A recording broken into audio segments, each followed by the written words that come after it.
जय हिंद दोस्तों, मैं महेंद्र शर्मा स्वागत करता हूं वन वर्ल्ड हिंदी में आपका। उम्मीद करता हूं आप खुश और स्वस्थ हैं। दोस्तों आइए दिखाते हैं पाक मीडिया की एक और लेटेस्ट डिबेट, जिसमें आरजू काज़मी और साजिद तरार ने बहुत जबरदस्त विश्लेषण करते हुए इमरान खान की नीतियों के बारे में बताया, जिसकी वजह से आज पाकिस्तान गर्त के गड्ढे में पहुंच चुका है। क्योंकि कहीं ना कहीं इमरान खान ने पाकिस्तान को ऐसे गड्ढे में डाल दिया है कि आने वाली बहुत सी हुकूमतें अब पाकिस्तान को उबार नहीं सकती। क्योंकि कहीं ना कहीं इमरान खान ने हर देश के साथ इतना गंदा रिलेशन बनाया और अपनी ईगो को सबसे ऊपर रखा, और किसी भी देश के साथ कोई मैत्रीपूर्ण या कोई भी आर्थिक संबंध नहीं बना पाया। सिर्फ और सिर्फ एक दो देशों की चाटुकारिता के अलावा इसने कुछ भी नहीं किया, जो आज पाकिस्तान को इसका दंश भुगतना पड़ रहा है। तो दोस्तों देखिए, ये बहुत ही जबरदस्त विश्लेषण साजिद तरार द्वारा किया गया आरजू काज़मी के साथ, और कमेंट में अपनी प्रतिक्रिया जरूर दें। लास्ट में आपसे रिक्वेस्ट करूंगा, चैनल पर नए हैं तो चैनल को सबसे पहले सब्सक्राइब करें, लाइक शेयर कमेंट जरूर करें। दोस्तों जय हिंद, वंदे मातरम, भारत माता की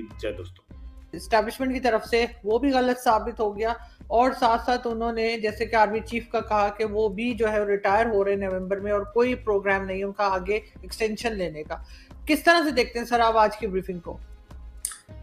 मैं 10 मैंने पॉइंट मैंने नोट किए आज की जो आज का दिन था, खासकर इस प्रेस कॉन्फ्रेंस के हवाले से। और इस प्रेस कॉन्फ्रेंस में खान साहब के सारे नरेटिव को, जो 2 दिन से तो नहीं बल्कि पहले से इन्होंने जो इंटरनेशनल एक कहा कि मैं एक इतना बड़ा लीडर बन चुका हूं कि मुझे सारी दुनिया जो है वो निकालने के लिए कोशिशें कर रही है, तो सारे उस गुब्बारे से आज हवा निकाल दी उन्होंने। अब देखें अगले जलसे में कौन सा चूरन बेचते हैं ये। लेकिन जो 10 पॉइंट मैंने जो नोट किए, वो जो एक तो आप ये खुद कह चुके हैं एनआरओ के हवाले से, कि ये कहते थे जी मुझे एस्टेब्लिशमेंट ने ये ऑप्शन दिए, हालांकि खुद बुला के ये ऑप्शन भेजते रहे हैं और उन्होंने रिफ्यूज किया था आगे से अपोजिशन ने उस वक्त की। बल्कि इनके एनआरओ की मिन्नतें करते रहे नैब के केसों से बचाया जाए, बिलावल साहब को बना लें, ये कर लें वो कर लें। तो ये खान साहब की जो बाहर बातें बताते हैं, कहते हैं 56 इंच की छाती इनकी, वहां तो सिर्फ अवाम के लिए है। वो आखिरी वक्त में बड़े बेआबरू के होके इस कूचे से निकले थे वो। तो एक तो सबसे पहला पॉइंट मैं ये बताना चाहूंगा, उन्होंने कहा कि जो एक इन्होंने एक नैरेटिव बिल्ड किया है कि धमकी आमेज मरासला आ गया। एक तो उन्होंने कहा उसमें कोई वर्ड्स कॉन्स्पिरेसी आई नहीं, और मैंने सबसे पहले शुरू इस वजह से किया है कि इस मुल्क का दिफा वो इमरान खान साहब के कंट्रोल में नहीं था, वो आर्मी के कंट्रोल में है। और उन्होंने आज ये कहा है कि हमने सिर्फ सफारती अल्फाज के लिए एहतजाज किया है, हमने उसको ऐसे थ्रेट नहीं लिया उसको। तो खान साहब को चाहिए कि अब ये इसको फुल स्टॉप लगाएं प्लीज। इसके ऊपर बिल्कुल ये जो इन्होंने कहा ना कि मुझे धमकियां दी तो मुझे निकाला जा रहा है, तो वो नहीं। और दूसरी बात आपने की एनआरओ की, ये कहते थे जी वो मुझे एस्टेब्लिशमेंट ने कहा है, उन्होंने दूसरी दफा ये कहा है कि हमने नहीं कहा, ये इनकी खुद प्रपोजल्स की टीम, और इन्होंने कहा था जाके आप पीडीएम से बात करें। तीसरा उन्होंने बात की कि अदालत ये बार बार चीख रहे हैं कि मैंने क्या जुर्म किया है जो रात को अदालतें खुली हैं। उसका जवाब बड़ी खूबसूरती से उन्होंने दिया। उन्होंने कहा ईवान खुल सकता है, अगर असेंबली चल सकती रात को, तो अदालतों को रात को खुलने में क्या तकलीफ है। चौथा उन्होंने कहा कि हमने जो कुछ ये इस वक्त आर्मी के खिलाफ इन्होंने जो कैंपेन शुरू कर रखी है, हम उस पर एक्शन लेंगे, लेना भी चाहिए। और दूसरा आपने बताया कि एक तो बाजवा साहब की एक्सटेंशन की बात, उन्होंने कहा जी वो एक यहाँ पे ये भी रूमर्स ये उड़ाते थे कि शायद खान साहब उनको एक्सटेंशन नहीं दे रहे थे, तो ये तब मसाइल बने हैं। आज उन्होंने वो क्लैरिफाई कर दिया। फिर इस क्वेश्चन को उन्होंने क्लैरिफाई किया कि बाजवा साहब ओथ टेकिंग सेरेमनी में क्यों नहीं आए। उन्होंने बताया उनकी तबीयत नासाज थी, और मैंने भी कंफर्म किया कि बाजवा साहब को बैक का प्रॉब्लम था, उनको बैक न करते। फिर उन्होंने ये जो बार बार आज इन्होंने हीरो बनने की कोशिश की वहां पे कि जी मैं एब्सोल्युटली नॉट, तो फिर उसकी भी हवा निकाल दी। उन्होंने कहा भाई हवाई अड्डे तो मांगे ही नहीं उन्होंने। हालांकि इनकी अपने वो मोहित यूसुफ साहब भी कह चुके हैं कि अड्डे किसी ने नहीं मांगे थे भाई, ये उसका भी खत्म कर दिया। अब आगे जो बात चली, जो खासकर बहुत सेंसिटिव मैटर था, एटॉमिक एसेट्स हमारे जो है उस पे, और उन्होंने उस पे भी कहा कि वो सेफ हैंड में, आपको परेशानी की जरूरत नहीं है। वो पहले भी इनके कंट्रोल में नहीं थे भाई, ये तो बच्चे हैं, तो लौटे पाड़े अमीर लोगों के बिगड़े हुए बच्चे इकट्ठे करके फिर रहे हैं उनको साथ में। और जो आखिरी में जो चीज कहूंगा खासकर इस मजमे में और अकट के बारे में, इनके एडवाइजर्स और इन्होंने जो एक चीफ ऑफ आर्मी स्टाफ नया बना लिया साथ अपने, वो इन्होंने ट्वीट किए, उन्होंने कहा जी ये एक ने तो कहा जी सैटेलाइट से नजर आ रहा है पेशावर। वो बंदा हर अपनी स्पीच को आरजू द्रूद शरीफ के साथ शुरू करता है, तो ट्वीट देखें उसकी कि वो पता नहीं किस कॉन्टिनेंट की तस्वीर खींच के उसने लगा दी। और दूसरा बंदा है उसने लगा दी है कि ARY नंबर 1 चैनल है, वो पता किया आज किसी ने, वो भी फेक है।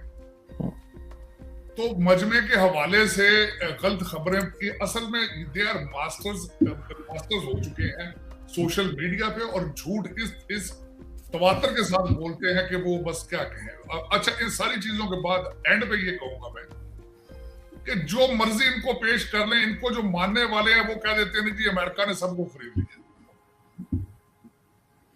बिल्कुल सर, यही हो रहा है। नहीं देखे, आजाद कश्मीर की गवर्नमेंट क्यों नहीं खरीद रखी अमेरिका में? वहां पे आपके तो पीटीआई के अपने लोगों ने वहां बगावत कर दी, उनको भी खरीद लेना अमेरिका। तो लेकिन ये कि इनका कोई नरेटिव, और जो दो चीजें हैं एंड पे खासकर ऐड करना चाहूंगा, वो दो चीजें ये हैं कि एक तो इन्होंने 2 दिन के अंदर ही यू टर्न ये मारा है कि शौकत तरीन साहब ने तो सारा चिट्ठा निकाल दिया। उन्होंने कहा जी इनके पास प्लान ही कोई नहीं था, हम करते क्या, इनके पास कोई भी इकोनॉमिक प्लान मौजूद नहीं था, और जब तक हम प्लान बनाते रहे बहुत देर हो चुकी। बिल्कुल, एक उसने हवा निकाल दी, दूसरी आज इन्होंने एडमिट कर लिया कि फाइज ईसा जो है वो मैं उस पे शर्मिंदा, मुझे वर्गलाया गया, मैं तो मासूम आदमी था, मुझे वर्गला के ये सारा काम कर लिया। ये अभी दूसरा दिन है, अभी अगला दिन नहीं चढ़ा है, अभी अगला चढ़ेगा तो अभी तो बहुत कुछ निकल रहा है, बहुत कुछ निकलेगा ये। लेकिन ये ISPR की कॉन्फ्रेंस ने काफी हद तक मिजाज ठीक कर दिया इनका, और मैं ये चाहिए था क्योंकि ये गले पड़ रहे थे। ये अब इन्होंने ये जो एक कहते हैं कि आलमी ताकत है, तो पूरा OIC बन के बैठे हुए हैं ना, ये तो इस्लाम के ठेकेदार हैं। मुझे सबसे ज्यादा अफसोस आरजू इस चीज पे है कि फजलुर रहमान साहब के बैग यार्ड में जाकर पेशावर में उन्होंने उनको ऐसे अल्फाज इस्तेमाल किए और कहे 30 साल से आप इस्लाम बेच रहे हैं, तो भाई आपके जलसे का नाम भी तो अमर बिन मारूफ था। आप क्या कर रहे हैं, आप भी तो इस्लाम बेच रहे हैं। वो 30 साल आपने अभी 2 साल से बेचना शुरू किया। बुनियाद तो आपकी नए पाकिस्तान की थी, लेकिन आपने भी यूटर्न मार के वहीं ले गए आप। सर गेटअप तो एकदम बदल गया उनका, उन्होंने अचानक ही टी-शर्ट और जीन्स और जॉगर्स पहनने शुरू कर दिए। तस्बीह भी हाथ से गायब हो चुकी है इमरान खान साहब के। लेकिन साथ साथ वो फोटोशॉप की भी पिक्चर्स भी आपने देखी होंगी जो पेशावर जलसे की लोगों ने लगाई हैं, और बताया कि वहां पे कितना क्राउड था और इन्होंने क्या दिखाया। लेकिन सर आगे इन्होंने ये भी कहा है कि कुछ लोग जो पकड़े गए सोशल मीडिया पर, जो आर्मी के खिलाफ और दूसरे इदारों के खिलाफ बोल रहे थे, उनमें से एक जो उनका हेड है फिलहाल, उसने कहा है कि जी मुझे फवाद चौधरी ने कहा था ये सब कुछ करने के लिए। तो फवाद चौधरी साहब भी उस रडार के अंदर आ जाते हैं। इसका मतलब है अब आपको लग रहा है अब ये रुकेंगे, कोई शर्म करेंगे या ऐसे ही चलते रहेंगे? नहीं, देखिए मैंने आपको बताया था कि इनके पास ये कौन, पीटीआई के सपोर्टर कौन है। पीटीआई का सपोर्टर था जो पढ़ा लिखा बेरोजगार है, और ज्यादातर उनमें से अच्छे घरों के लड़के हैं। उन्होंने आज तक थाने की शक्ल नहीं देखी। वो थाने में 2-2 थप्पड़ों के साथ उन्होंने खत्म हो जाना सारी, उनकी सारी ये नए पाकिस्तान की हवा निकल जानी 2 थप्पड़ों के साथ। ये क्योंकि दूसरी पार्टियां, नून लीग वाले कारोबारी लोग हैं, जियाले जो हैं उन्होंने कोड़े खाए हुए हैं, उन्होंने तशद्दुद, उन्होंने बड़ा कुछ उन्होंने सीखा हुआ। इन बच्चों ने अभी तक सीखा कुछ नहीं, ये सीखेंगे और बड़े जल्दी सीख जाएंगे। मैंने आपको कहा था, मेरा अपना एनालिसिस ये है, ये पहला महीना है इनका घर जाने का। इस महीने के अंदर टोन सेट हो जाएगी कि आगे कहां जाएंगे, और उसके बाद 3 से 4 महीने, अगर 4 महीने इलेक्शन नहीं होते तो पीटीआई उसके बाद इस तरह जाएगी जिस तरह हाथ से रेत जाती। उसकी वजह ये है जी, क्योंकि इन्होंने इतनी दफा अपने मैंडेट को चेंज किया। मैंडेट ये लेकर आए थे अकाउंटेबिलिटी का, रिफॉर्म्स का, उससे चेंज करके इन्होंने अपना मैंडेट जो है उसको इस्लामिक रंग दिया। उसके बाद उन्होंने मैंडेट चेंज करके उसको ले गए। ये मेरा मकसद है कि आप इस वक्त खड़े हैं अमेरिका के खिलाफ हालते जंग में। तो इन्होंने अपने स्टेटमेंट्स, मैंडेट को बहुत दफा चेंज किए। बच्चे बोर हो चुके हैं। ये बच्चे इकट्ठे होते थे डीजे भट्ट के गाने सुनने के लिए, तो अब वो मोड खराब हो चुका है। अब सिर्फ ये है कि अब देखें हमारे इदारे कितनी जल्दी इनको घरों में भेजते हैं। लेकिन जाना इनमें से ना, मैंने बताया, ज्यादातर बर्दाश्त नहीं करेंगे। जिस तरह कल जरदारी साहब ने एक इंटरव्यू में कहा कि खान साहब तो खुद छिपकली से डरते हैं।